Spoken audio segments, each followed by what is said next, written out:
sitting down with us. For sure. Man, I like to say I'm handsome too. Thank you, Mars. And lovely.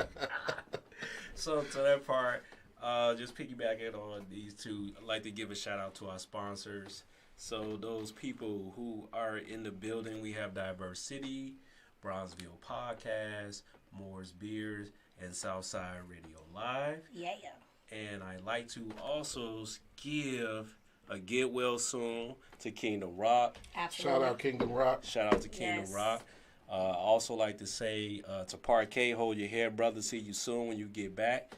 And on top of that, rest in peace to Tommy Skills Fingers, one of the prolific God bless. hip-hop producers who came back to the city. He was back from Atlanta, and he was working on some projects here with Brian Gorman and also a couple of other people. So, yeah.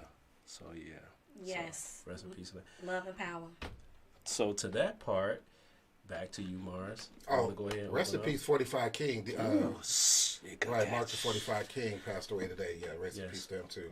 Yes. Ain't no Jay, no Queen Latifah without him, huh? Wow. Man, it's definitely. We're nearing the end of the year, and it seems like that's when this just multiplies. Well, I think it's just a moment to like really reflect and then be grateful, right? Absolutely. Because we all ultimately make that transition, so it's really time to acknowledge that and just like keep amplifying what's good. Yeah. Yeah. There you go. And that's why you here. Definitely. Oh wow. Yeah, because it's about time. I mean, like you're always interviewing and doing interviews and pieces and writing to highlight and to lift up people in the community. And so why not you have your opportunity to do the same? Wow. And that's basically what this podcast is about, is uplifting, educating, and celebrating hip-hop practitioners and of Chicago. Yes. It's a pleasure to have you here to do that. You Well, are our you. first of a kind in the 2 seasons. I think you're a first of a kind, being that you're a writer as well as writer in the sense of like literature and work versus and a writer, a rapper, Yeah. or an Also a artist. So what do DJ. you prefer? So DJ. I'll take the hyphenates, right? So I'll say an MC, Okay. a MC. photographer, a writer, the culture. I'm the culture. You're the Motivational period. speaker and a Yeah, business motivational owner. That's speaker. right. Right. And a Business father owner. of Yes. two. Most importantly, a father of three. Oh, you had three Yeah, now? 3 sons. Are you- that's it? Yeah, I'm done. Got You none know. of the boys and you, huh? Yeah, because Yeah. I saw some of your Kings. the seeds. Wait, how old is your youngest? My youngest is 19. He's at Rockford wow. University, killing it right now. Let's go. Nice. Let's Yeah. go Rockford Yeah. Shout out University. to Sunset. Yeah. Shout out Nasir, Khalid, Shaheem. Shout out to them. Wait, that sounds like a group. Yeah, Right. That's like a hip hop group. Yeah. So to that part, let's start off with. I'm curious to like, how did you get into the rollout situation? So Rolling Out. with rolling out, that's an interesting story. So, in the streets, people know me as Precise, right? So I'm an MC Right. first. Yeah. So, and I was writing a blog. It's called Precise Music. So Precise, MUZIC, precisemusic.com. So I was doing my blog, and I also had a blog spot, like the Google one. I don't know if you guys remember that, but Blogspot. So that's how. So around that time, the blogs were huge, and what I found was that I could create my own space and just promote myself and talk about what I wanted to. So that's what I was doing with my music, doing, little features or whatever on my space. And I was invited out to perform at a fundraiser for the Obama Library. This was many years ago before it even got started. So I was invited to perform there, and as I walked in the door, shout out to TJ Crawford. So TJ Crawford was in the building. Boy, TJ Yeah, shout out to TJ Crawford. He was like, "Hey, Precise, come over here." He was like, "Hey, man, he just asked me straight out, you want to write for Rolling Out?" And I was like, "Yeah." Wow. And then here I am. Wow. 9 years later, right? So, years later. so shout out to TJ Crawford for that, because he's the reason why I'm there. Because he is the face of Rolling Out. because he helped bring it to the city. It started in Atlanta. TJ helped bring it to the city, and it was something that a lot of people. It's something that a lot of people aspire to, was to be in Rolling Out, right? Yeah, no, absolutely, right. For real, that was like our Source magazine. Yes. So it's on celebrates 25 years next year. Wow. I came on as a writer and a photographer. I didn't know that people didn't do both things.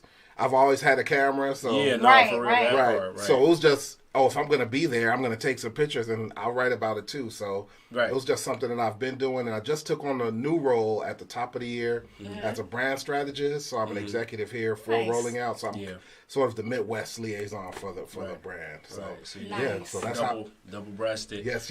And if anybody wants to see like write-ups on top of photography, you can go to Rollout. He's done pieces as recently on man Malik Youssef. You did one on Malik Youssef. You also did. You covered the No Name Gypsy, but people were able to see the photography work, the writing. Rollingout.com. Rollingout.com. Yeah. Okay. And so there's no specific page or like website for the Chicago branch, because there are many branches, right? I just heard you mention the Midwest and Atlanta. Well, we're in 19 markets. Nice.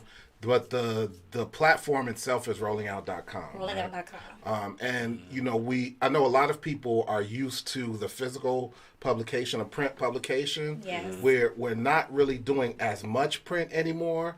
And I always want to make the distinction to mention that it's Rolling Out the brand, right? It's not a magazine because we operate as a multimedia platform. Yeah. So we do everything, right? That was a smart way to pivot because the days of magazines and physical newspaper publications and social media changed the game with that. Yep. So that's a testament to the work that y'all doing over there, Rolling Out, that y'all were able to pivot. Shout out to Munson Steve, the CEO of rollingout.com. So thank you for having me, brother.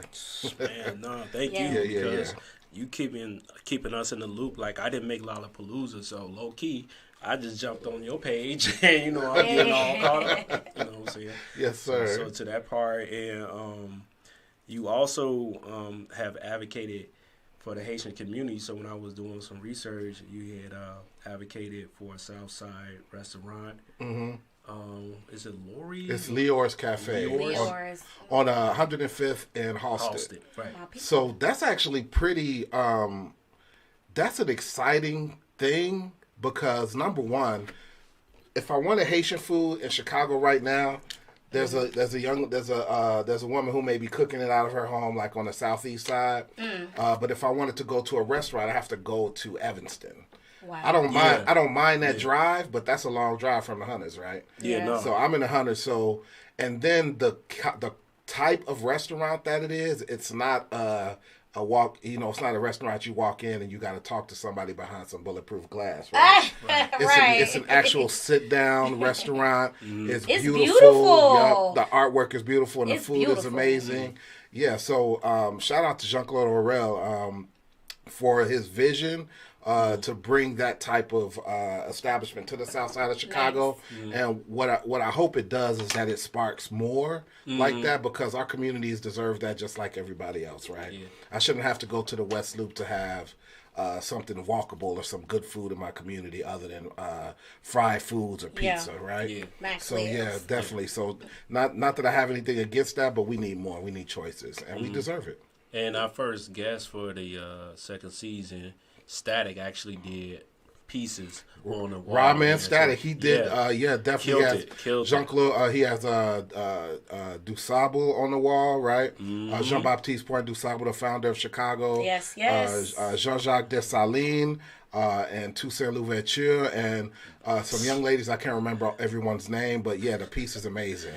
He did his homework because I'm sitting up there, I'm looking at it, I'm like, wow, I didn't even see this piece, so I got to slide, that way. It's definitely worth it. And it just speaks to the power of art, right? And how that can transform the community, and that's in so many different facets, from the colors to being able to tell a story through that. Yeah. Right. It's important to highlight all cultures, like you said. I agree. And expose that community to that type of food. Yep. Because you in Roseland, West Pullman area, you really don't have much variety in culture for foods and businesses even to patronize versus what we used to. So, and let's keep it real. Like, we are in a city that was founded and settled by a Haitian man. Yes. Right? And we don't talk about that enough. That's why Chicago's so raw. Like, to me, Chicago, shout out to Sherman Dilla Thomas. He talks about everything dope is because of Chicago. Oh, yeah, I totally believe that. I'm 100% with that. This city, this beauty that we have right here is because a Haitian man settled with his wife. Right, on Lake Shore.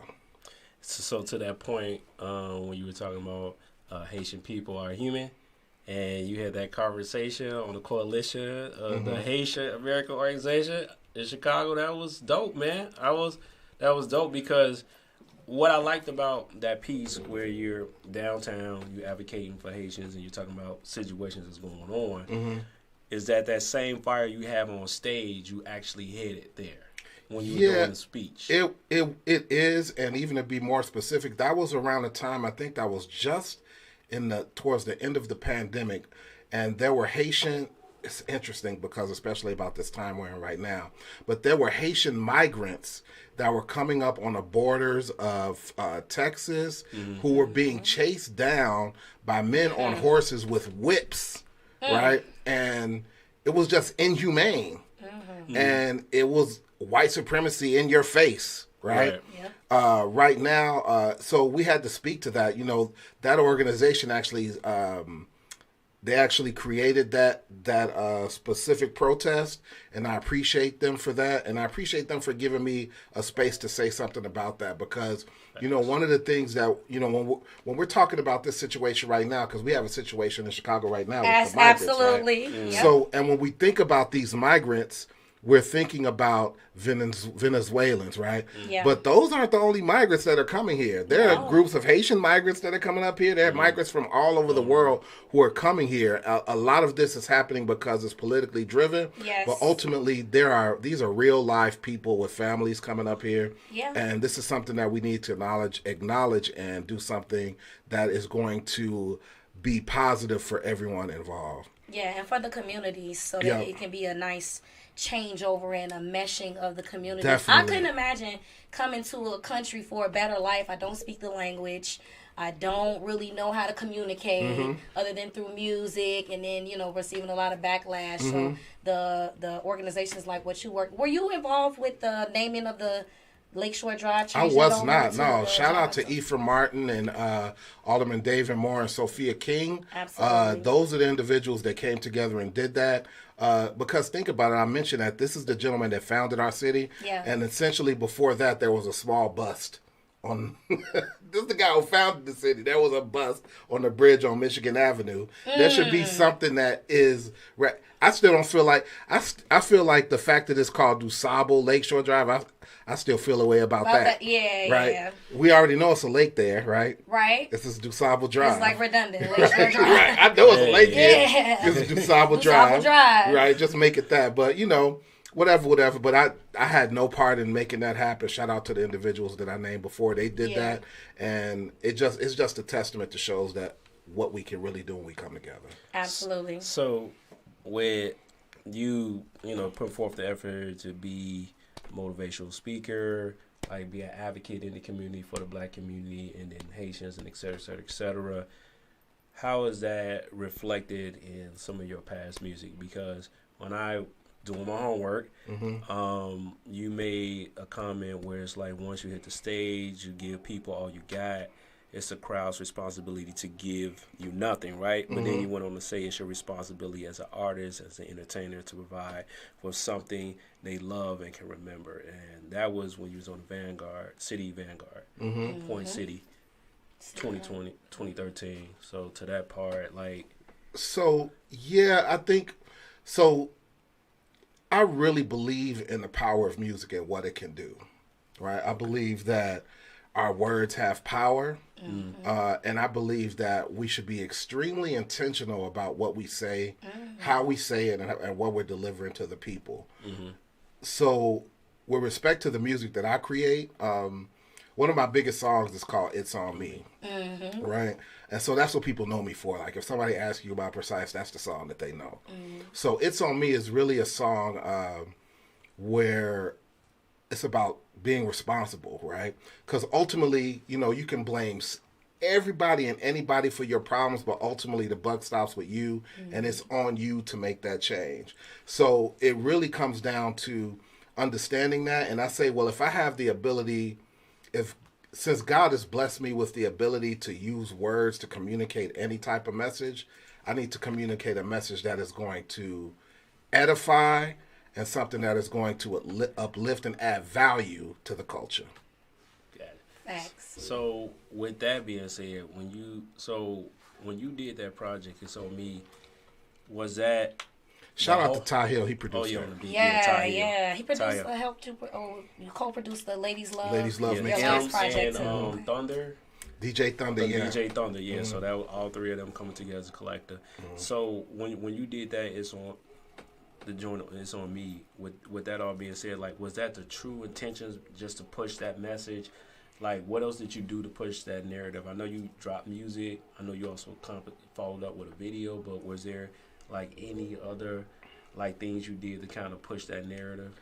Which is, and that album is still, that single is still on Bandcamp too. Yes, on Bandcamp, it's on iTunes, it's on anywhere you can stream music. Instagram music, TikTok music. It's everywhere. Well, run them numbers up. To answer your question, I mean, that just comes down to who I am as a man. So It's on me. It's on me to take care of my sons and be available for them in the best way that I can. It's on me to affect change in my community the best way that I can. It's on me to speak life into total strangers that I might meet on the street, right?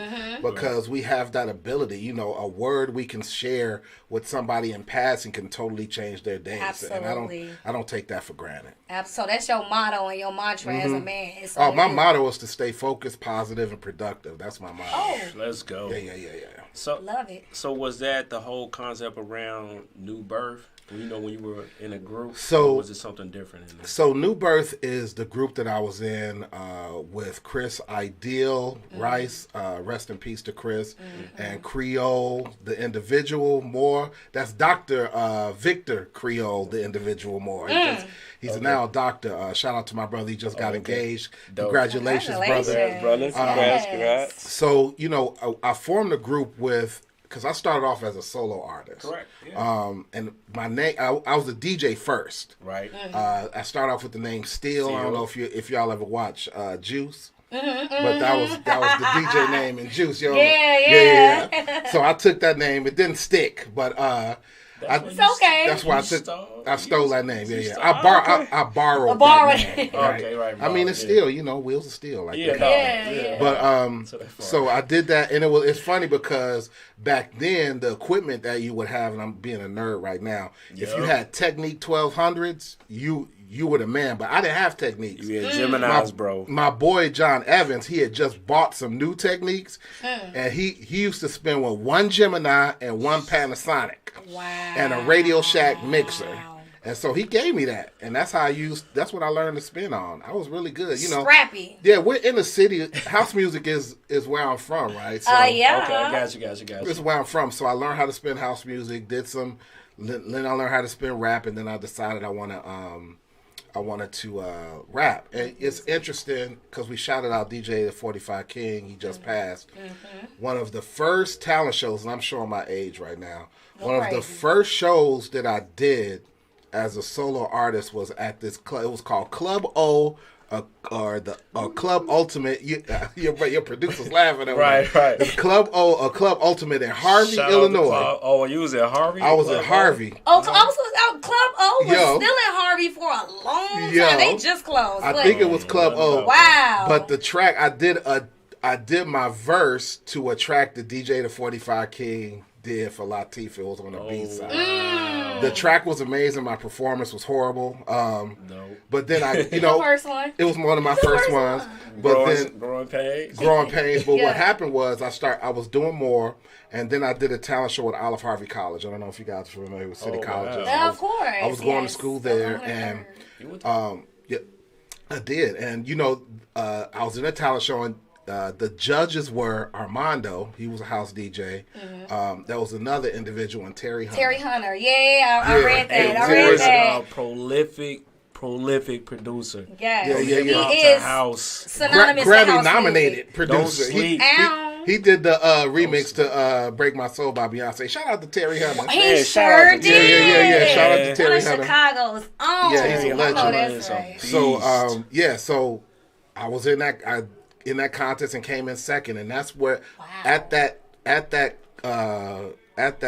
talent show is where I met Chris Rice, Ideal, and we connected, and then we met Vic Creole at Kurt's Chicken on Cottage Grove. And then we came together. And formed New Birth, and one of the first shows we did as New Birth was opening up for Common at Northern University. Wow. So, I've been really blessed. Yeah, so, I mean, of course, things happen. We formed a crew called Allergics, A2W. Shout out to Ephraim, Mike, and Amasi. Rest in peace, Amasi.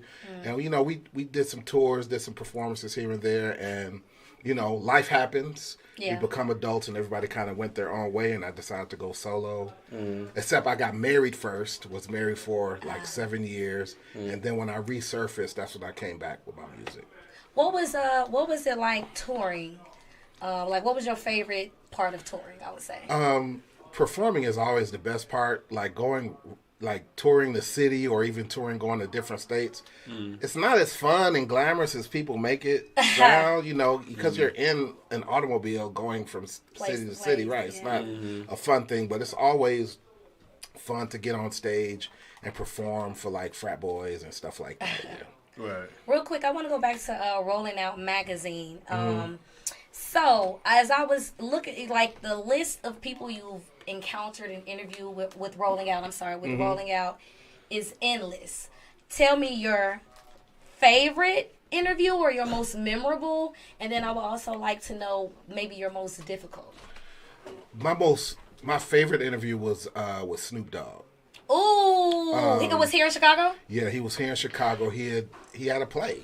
I can't remember. Oh yeah, he sure did. He went on tour, Broadway-like show. Yeah. It wasn't Broadway. Well, it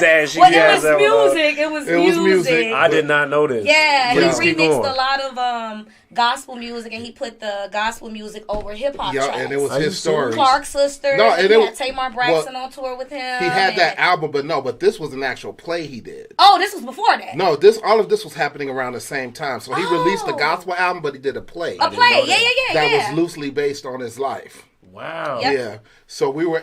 It was at the Erie Crown when he came here in Chicago. I did not know that. So the thing about Snoop is really.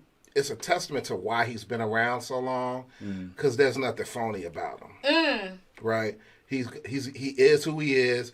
He's Snoop Dogg, but he doesn't act like he's this huge star that you would think he is, because he is. I mean, he's impactful over decades. He's a superstar. And one thing he did, which makes it the most memorable and my favorite, was my son Khalid. He had an injury, a football injury. Shout out to my son K-Stack. I kill. Because he's an MC right now too. But he had a football injury, and he had just got it. He had just was in the hospital, just had his surgery and everything. And I asked Snoop to say something to him, and Snoop said something to my son, and it was just like the encouragement. The pure encouragement that he gave, like I'll never forget it, and I'll honor him for that forever, because it lifted my son to a whole other space, right? That I was able to share that with him. And then after that, of course, interviewing Common. I've interviewed Common multiple times.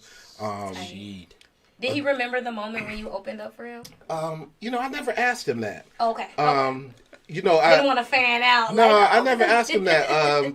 He was focused on that interview. But the thing about Chicago is, especially our hip hop scene, is very close knit. So everybody's seeing each other, or we've encountered each other at some point. So maybe he remembers. I don't know. And also, so that's another one of my favorite interviews. And I mean, there's so many. Like I can't even remember all the ones that I did. Not like I'm out here, like Barbara Walters.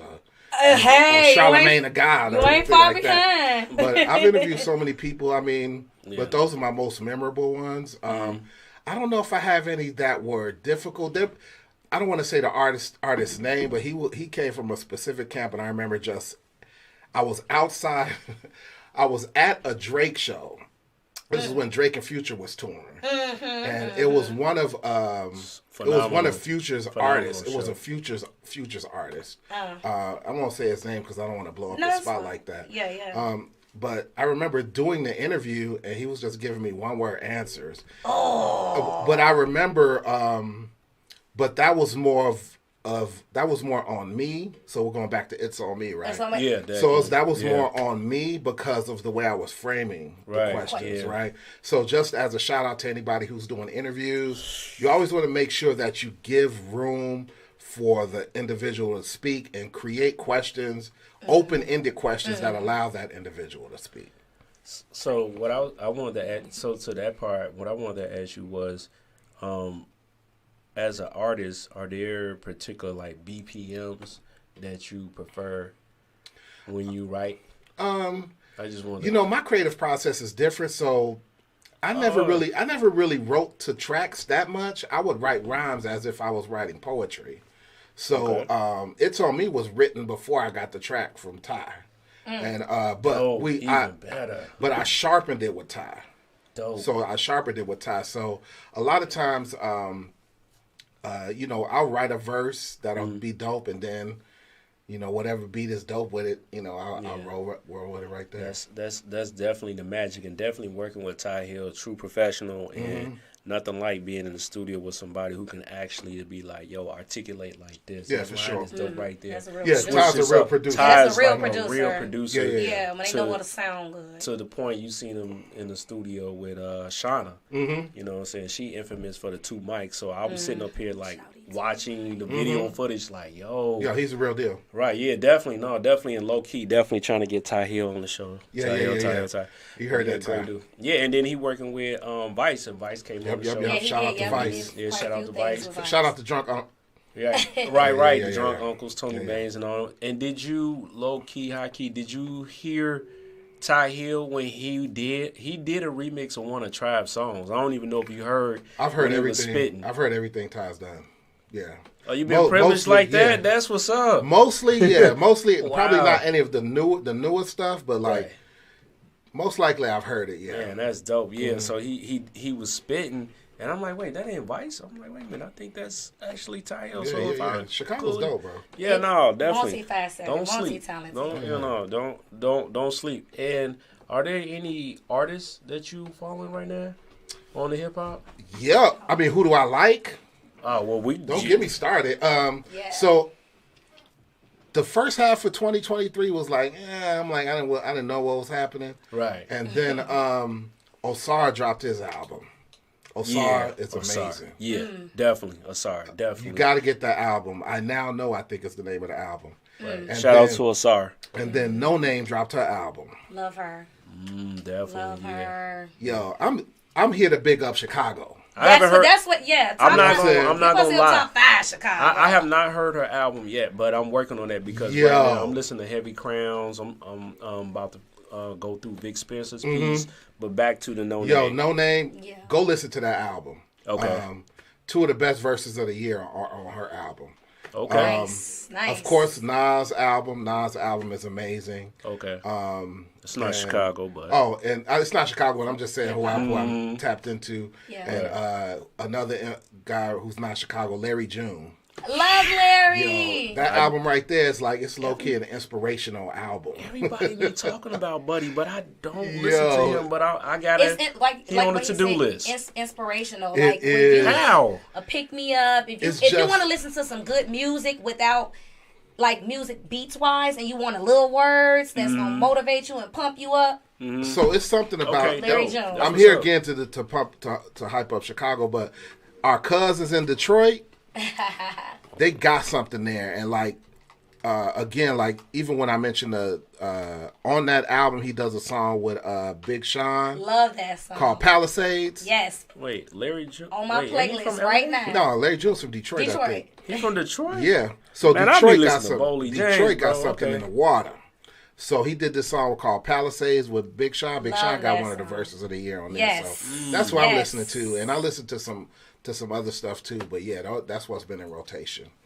So Larry June, No Name. Osar, yeah. Osar. That's enough right there. Definitely. Are you looking to start back doing music again? And if so, who would you dream? So I mean, team. I don't know if I've erased that question. It's kind of like on pause right now. I was working on a project with a brother by the name of Architect in Long Island. We had recorded something over the pandemic. Architect, he's a producer, major producer, produced for like EPMD and Jodeci and that kind of thing. He's from EPMD NY. and Jodeci. Yeah. Mm-hmm. Oh wow. I need to look that one up. But yeah, we worked on some stuff. There's some songs that might be floating around right now. But I haven't stopped. I mean, anytime the opportunity presents itself, I'm ready to get on the mic. And right now, however, the focus now is just to build this bag. So with this new role, I have, it's kind of changed my focus up a little bit. Allow me to be in some different circles. So yeah, I'm focused on that too. But the thing about artistry is that it never goes away, right? No, it does not. So so I'm always ready. Yeah. So with Mara saying what she's saying about asking you, are you still interested in doing music? Are you starting back up? And you giving your response. My question is there anything you can give to artists as relates to like putting together press kits, you know what I'm saying, going out in the media, how to present yourself? You got some cheat sheets for that? Well, let me share this with you. So around the time I created Ladies Love Mixtapes because of my situation, so I ended up going through a divorce, so it's kind of like a release, right? So around that time, so that album is coming out like right on the tail end of the blog era. So when we talk about the blog era, that was how you were getting your music heard. So shout out to Fake Shore Drive. Shout out to Andrew, by the way, because Andrew Barber always supports me all the time. So shout out to Andrew Barber. Yeah, he is a supporter. It's good music though. Yeah. So all the time. So shout out to him. But I bring this up to say that the blogs were the way to get your music heard. Yeah. However, one of the things that I learned, and this was from early on with New Birth, because it's better to have that team of individuals. And if you don't have that team, you can create the facade that you have that team. Yeah. So one of the things that I did with Ladies Love Mixtapes when I finished that was I created a PR firm called Precise Music, right? And it was so crazy because I made a quick logo out of like some music notes and I put PM on it. It was real simple. So I would send out my music to these blogs as Eddy Lamarre. Exactly. So as Eddy Lamarre to these blogs, and then because people respect you if they think somebody else is acting on your behalf. Yep. Right. And the language, I'm sure, supported that. And the language did support that because I'm a writer. Exactly. So basically, that's what I did, and I flooded every blog. So I was getting placements everywhere. And then at the end of, because I dropped it in 2014, at the end of 2014, the Chicago Reader recognized Ladies Love Mixtapes as one of the most slept on albums of the year. Wow. So I was very excited about that. I'm sharing that to say that all of the resources are available for you, right? So all of the resources are available for all artists. Right now, my son is making songs on his phone. It's my nephew, 14 years old, is doing the same thing. On the phone. Like, where did you record? Like, where you getting studio money from? He doing it on his phone. Studio money, right? Yeah, I'm like, who took you to the studio? Nobody. His bedroom. What kind of music is he making? Rap. Okay, cool. Yeah. And your son? He's a rapper. Yeah. Okay, cool. Yeah. So it's like, what I would say to artists now is to use what's at your disposal. Don't wait on anybody. You don't have to wait on anybody. And build a team and actually go out and perform. So this is one of the things I've been talking to my son about. It's one thing to create these songs on your phone and, and film your content and share it with everybody. That's cool. But if you cannot perform on that stage, nobody's going to take you seriously. So being able to go to these open mics and get that practice in is where it matters. And I say it like this. Shout out to Hustle Simmons, by the way, too. Yeah. Back in Terrence. Yep. Shout out to Hustle Simmons, because back in 2011 we went down to South by Southwest. Hustle actually booked me as the first artist to perform at South by Southwest. Wow. Right? So for on that showcase. Yeah. And so I performed, nobody really likes to be first, but I performed, which was cool, and I thank him so much for that, because what it did was it showed people that I'm doing this. Yes. Right? And I'm sharing this story because guess who else was on that bill with me? Who? J. Cole. Get out of here. J. Cole was on that bill with me. Who else was on that bill? What's the brothers from Chicago? They used to with G Count. Oh, LEP Boys. LEP Bogus Boys. Bogus Boys, yeah. And rest in peace, Law. Rest in peace, Law. Law. And Twin and them. Project Mayhem. Oh, Project Project Mayhem was on there. Oh my God. So yeah, Hustle Man. That's another brother. Like if y'all got to get Hustle Simmons on here too, because he's done a lot. I'll get Terrence a call. Definitely hit him up. But yeah, so I'm sharing that. I shared that first of all to say that shout out Hustle, because he gave me the opportunity was to that go. your first time at South by Southwest? That was, and it was amazing. A place to perform in South by Southwest. It was so amazing. On that type of lineup. Yeah, it was so amazing. That's what it's for. Wow. Nikki Lynette, I think, performed earlier that day. She was amazing. Oh wow, she's super dope. She's super dope. But I'm sharing that to say, first off, I was there in another state, traveling, doing what we do. Like I said, I'm a rapper in Chicago, but now I'm in Texas doing this, right? And then secondly, the person who was on the bill with me, J. Cole, is arguably on the hottest run of his career. Had his first #1 song.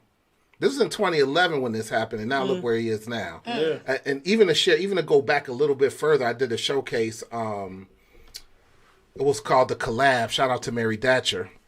Somebody else you should probably have up here. Definitely. A GOAT, definitely a legend. GOAT, Mary Datcher she did The Collab, and this is like 2010, 2009. I was performing at that with Malik Youssef, Jack Frost, and Fire. And somebody else was supposed to be on that bill. I give you a guess who was supposed to be on that bill. There's your guess. Jeremiah was on that bill. Oh, wow. But he didn't show up that day, and then like a week later, Birthday Sex dropped. Money, powder, respect. Hey, that boy He's gone. He out of here.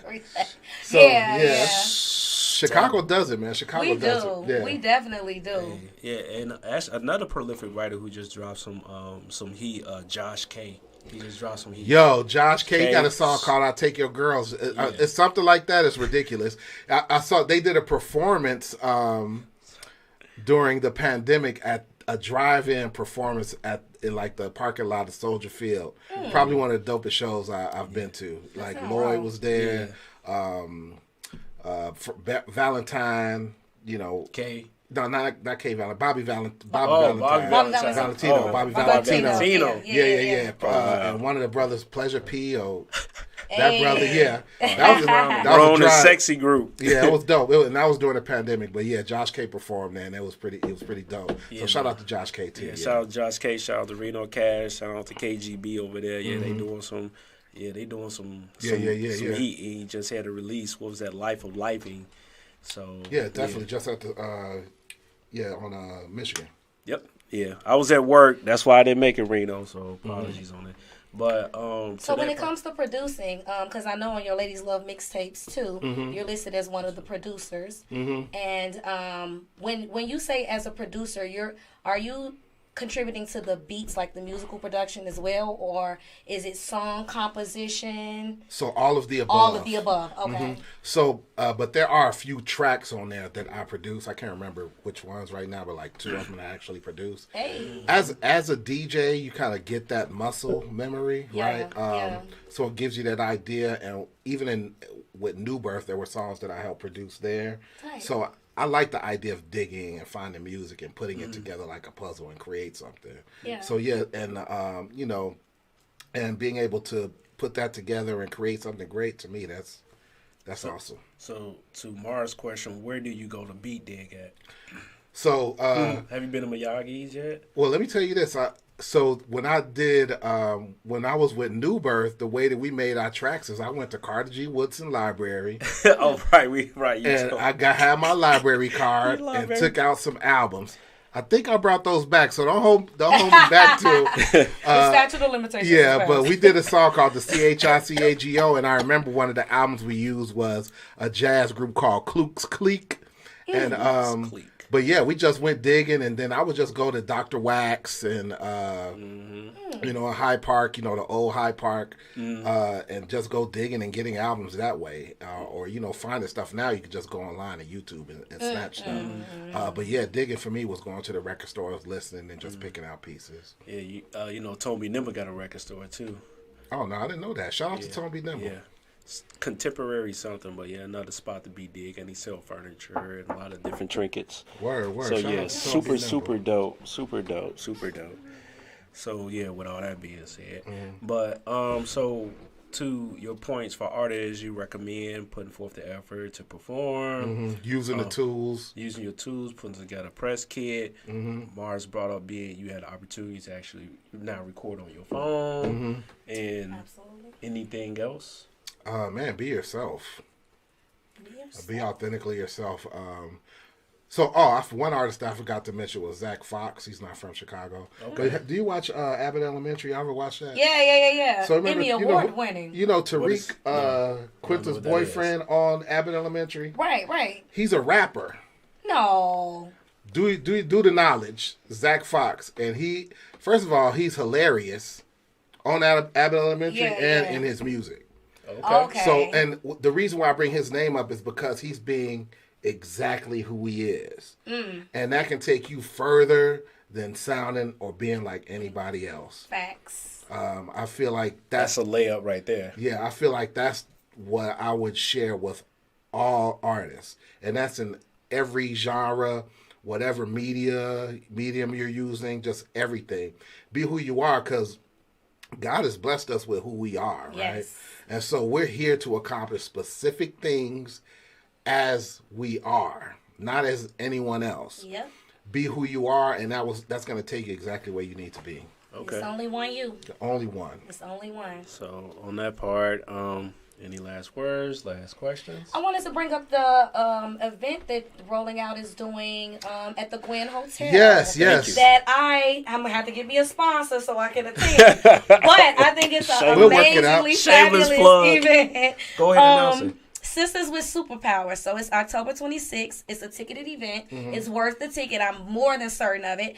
And it's going to be at the Gwen Hotel. Tell us a little bit about that. So Sisters with Superpowers is a platform we use to celebrate women of color who are in powerful spaces making an impact in the community. Nice. So one of the people that we're honoring is Dory McWhorter. She's the CEO of the YMCA Chicago. Oh, wow. So she's one of our Sisters with Superpowers this year. And a few other people. It really is an opportunity for us to just honor the sisters in our community. I love because, quiet as it's kept, the sisters are making the moves right now, right? And we need them. We need y'all. We do. Don't sound quiet to me. She surely read that out. We need each other. And again, it's October 26th at the Gwen Hotel. Yeah. Definitely something. 1 week away. Can we get media passes? Or can Mars at least get one? We'll work that out. We're going to work that out for you. And look, get home one. Don't worry about me. Because I am a woman, a sister with superpowers. Yes, I do. No, and this is, I'm not being cocky. This just is what it is. Talk your stuff. I have a boutique, and in my boutique, I employ teens throughout the school year and through the summer. Get them something to do. What's the name of the boutique? It's called Bomb Beauty Boutique. Okay. Yeah, and alias is Bombay. It's the Bomb Babe. Okay. The Bomb Babe. The Bomb Babe. Yeah. Okay. And all my customers are my little Bomb Babes. I like that. Yes, but it's very important to be amongst other sisters with superpowers. Yes, it is. Because then when we come together and put our superpowers together, it's the Marvel Universe. Yes, it is. We taking over the world. Assemble. Marvel Universe. Yes. And you know what? In recent years, there's been a focus on highlighting and supporting and celebrating sisters, black women, but women in general. So I love that, and that's why I wanted to make sure we spoke about that. Anything else you got coming up that you want to share with us? Nothing pressing. I mean, you can always follow me at precise_CHI. Yes. That's my Twitter. That's my IG. You can hit up my website, Precise Music. That's MUZIC, precisemusic.com. Man, hit me up. Let's talk. Let's chop it up. If you're having a bad day or a good day, it don't matter, any day, I highly recommend you go to his Instagram and look at his, I guess motivational. Well, I'm very intentional about the word, right? Yeah. And so that's why I love hip hop, because when I say word, it has like a double meaning, right? So I'm very intentional about the word of God, right? And and how that empowers us. And so every once in a while I would, I was on a journey I'm on this journey with my health, right? I started a group walking in the middle of the pandemic called the Tribe Called Fit. K-Max, a lot of people support it. Shout out to Sandra, shout out to Scott, Carlton, all of them, right? And, I lost like 60 pounds over the pandemic. Been able to keep it off. I put some back on, so I'm still working on that. Okay. So within the Tribe Called Fit, I would do these walks, and then afterwards I would just have a message that I would share, right? Kind of meditate on for the day. A lot of times it would be for me, but basically sharing that word with everybody. Yeah. And I do that because I feel like it's important. Right now, and I want to say this, be very clear. Right now, if we're looking at where we are in this world in terms of the energy and the vibration and how people are bold with the bogus stuff that they share. It's not only, and I'll be an old head, right? I honor that, because there's so much bold nonsense. There's shame is missing in our community, right? So that people are doing things that are just against anything that is good. And then we cover it up and say that people are expressing themselves. Look, they get to be bold with that. I get to be bold with the word of God. That's right. And I'm going to be even more bold with it. I'm going to speak louder, right? Because the word is powerful. And this is what guides me. I don't know what you guys follow, but that's what you see. Lords. Shout out to Dave Jackson Fly.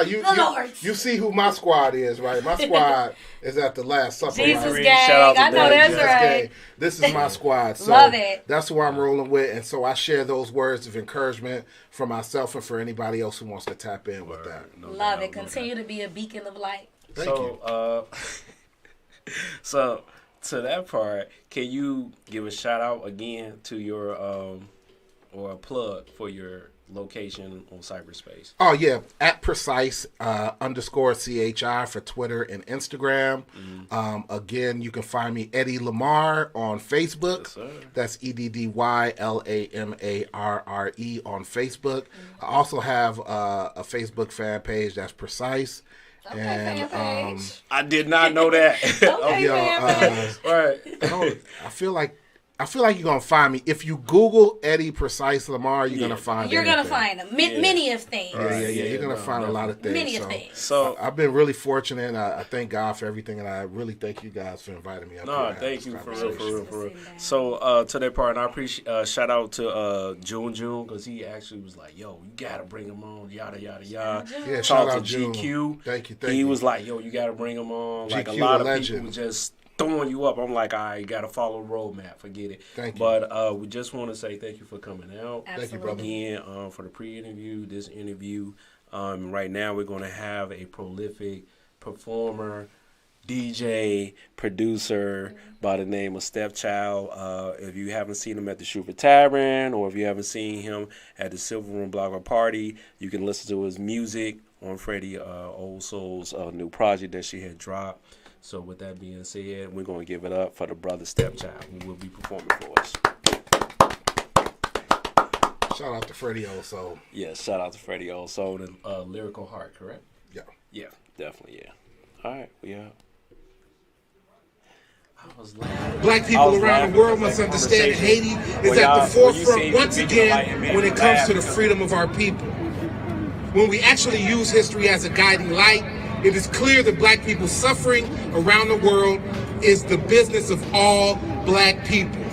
Once this is realized and political action is taken, we will see the world transform in a way that will benefit future generations. President Biden and Vice President Harris, we are asking that swift action is taken with respect to the individuals who are seen corralling human beings at the border. We are also requesting that Title 42 is changed in order to fully embrace the ideals of a country that was built on the backs of enslaved black people and immigrants. As leaders, I compel you to do what is right. Together we can create a world that recognizes our strength for the whole of humankind. In the words of the Haitian people, la union fait la force, la union fait la force.